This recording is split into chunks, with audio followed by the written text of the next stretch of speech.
Dustin from Minute Technologies, and I want to talk a little bit about the Well-Architected Review and what it can do for your business.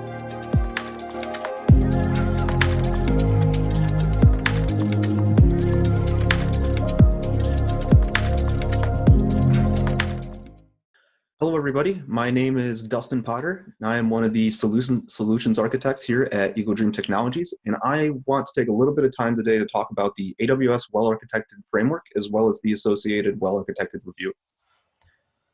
So first and foremost, we're going to talk about what exactly is the Well-Architected Review.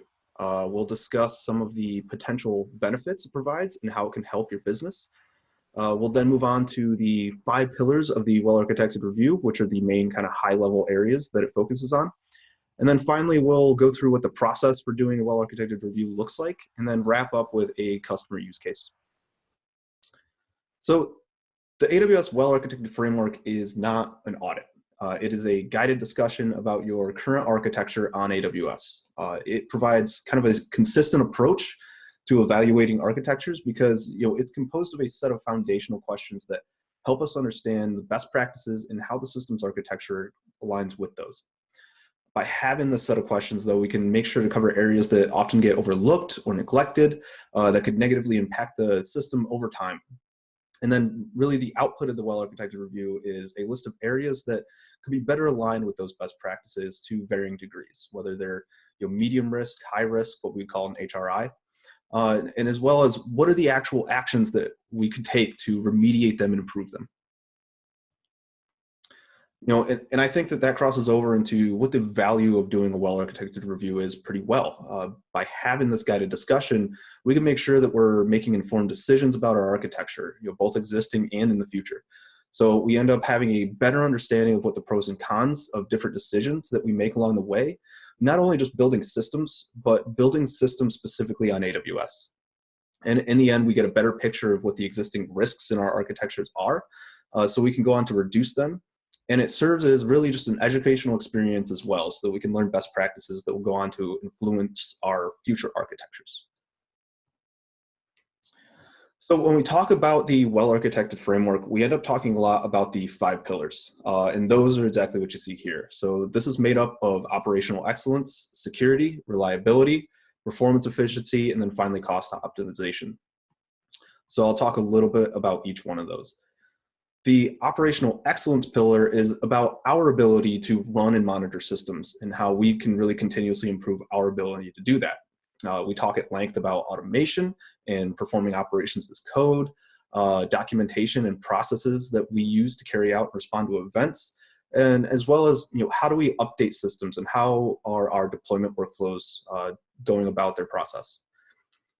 The security pillar is a bit like what we'd expect.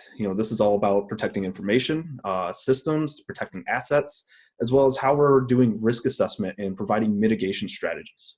We go over handling identity management and least privilege, go over how we're doing auditing and traceability. We'll talk about defense in depth, and then how we can really automate away some of these best practices in those areas. So then in the reliability pillar, we start to go into how we're architecting systems to recover from infrastructure or even just service failures, or how we're dealing with smaller scale disruptions. We kind of discuss horizontal scaling, specifically in regard to providing higher system availability. We talk about automatic recovery for cases where we might have total system or subsystem failures. We cover change management, controlling it through processes or simply automating that away. And we also look at disaster recovery strategies and testing of our DR implementations. Then the performance efficiency pillar is all about our compute resources and how we can maintain the ability to kind of meet system requirements as things change over time. And this could be change in any sense. It could be more demand on the system. It could be dealing with growing amounts of data, or just changes in technology as time progresses. We'll talk about ways that we can use AWS to handle that. So for example, new technologies solve specific problems that we face. Things come out that we've never dealt with before, and new technologies evolve to solve that problem. The problem with that, though, is that it's very time consuming and resource intensive for us as teams to learn and operate these new systems. So instead, we can kind of use AWS to offload that portion and simply consume that service as, say, an API. Other things that we'll cover here are serverless architectures, how we're making data-driven architectural choices, and making sure that we're really just using the right tool for the job. So then finally, we have cost optimization, which is somewhat self-explanatory. This is really how we can run and operate the systems that we're building at the lowest price point available. We talk about some of the tools that are available to us that we should be using. We talk about scaling, and we talk about serverless architectures more, things that let us pay only for what we use. And then we also talk about making sure that we are using managed and application level services that offload a lot of the cost of that operation.